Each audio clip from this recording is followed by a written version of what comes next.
নমস্কার দর্শক বন্ধুরা, রে স্পোর্টসের পর্দায় আপনাদের সকলকে স্বাগত জানাই। এই মুহূর্তে আমরা রয়েছি ন্যাশনাল সেন্টার অফ এক্সেলেন্সে এবং শেষ দুদিন মোহনবাগান কিন্তু সুপার কাপের ম্যাচ খেলতে যাওয়ার আগে এখানেই অনুশীলন করছে। আমরা গতকালও প্রতিবেদনের মাধ্যমে আপনাদেরকে জানিয়েছিলাম যে মোহনবাগান এখানেই অনুশীলন করেছে এবং আগামীকাল তারা কিন্তু ওড়িশার উদ্দেশ্যে রওনা দিচ্ছে এবং সেখানে আগামীকাল সন্ধ্যায় একটা অনুশীলন করবে। তারপর শনিবার কেরালা ব্লাস্টার্সের বিরুদ্ধে কোয়ার্টার ফাইনালে মাঠে নামবে সবুজ মেরুন ব্রিগেড।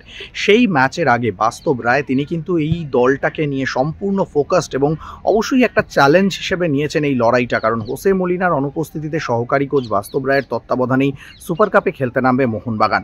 তবে গতকাল অনুশীলনের পর যে আশঙ্কা তৈরি হয়েছিল সেই আশঙ্কা কিন্তু কেটে গিয়েছে, কারণ গতকাল অনুশীলন চলাকালীন সামান্য চোট পেয়েছিলেন মোহনবাগান এই দলের অধিনায়ক দীপক টাংরি।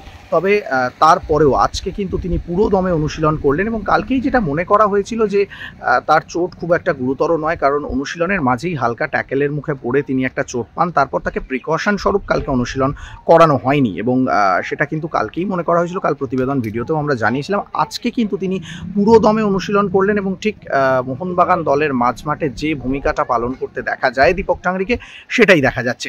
পাশাপাশি বাস্তব রায় তিনি কিন্তু আজকের অনুশীলন একদম ঘড়ি ধরে 1 ঘন্টা অনুশীলন করালেন এবং সেখানে কিন্তু কোনো রকম ফিজিক্যাল ট্রেনিংয়ের উপর জোর দিলেন না, পুরোটাই টেকনিক্যাল অনুশীলন। কারণ কেরালা ব্লাস্টার্সকে আটকাতে হলে দলকে যে অনেক শানিত ফুটবল খেলতে হবে সেটা কিন্তু তিনি বুঝতেই পারছেন। তার ফলে কিন্তু টেকনিক্যাল ফুটবলের উপর জোর দিচ্ছেন। পাশাপাশি একটা সময় দেখা গেল একদিকে ডেগি কার্ডোজো যখন দলের মিডফিল্ডার এবং আক্রমণ ভাগের ফুটবলারদের নিয়ে কাজ করছেন, তাদেরকে ফিনিশিংয়ের মহড়া করাচ্ছেন, অন্যদিকে কিন্তু বাস্তব রায় তার দলের ডিফেন্ডারদেরকে নিয়ে অনেকটা সময় কাটালেন। সেখানে কিন্তু নুনো রেইস, সৌরভ বানোয়ালা, আমানদীপ, দীপেন্দুরা যেমন ছিলেন, তেমনই কিন্তু রিজার্ভ দলের ফুটবলার অর্থাৎ আরএফডিএল দলের ফুটবলার যারা উমের মুক্তার, রাজ বাসফোর, তারাও কিন্তু রয়েছে, তাদেরকেও কিন্তু দেখা গেল। ফলে এটা বোঝা যাচ্ছে যে সব রকম পরিকল্পনা তৈরি করে রাখছেন বাস্তব রায়। তবে কেরালার বিরুদ্ধে এই ম্যাচটা যে সহজ হবে না সেটা কিন্তু এখন থেকেই আঁচ করতে পারছে সবুজ মেরুন টিম ম্যানেজমেন্ট। তাই সমস্ত রকম পরিকল্পনা প্রস্তুত রেখে একেবারে পুরো দমে প্রস্তুতি সারছেন সুহেল ভাট, টাইসন সিংরা।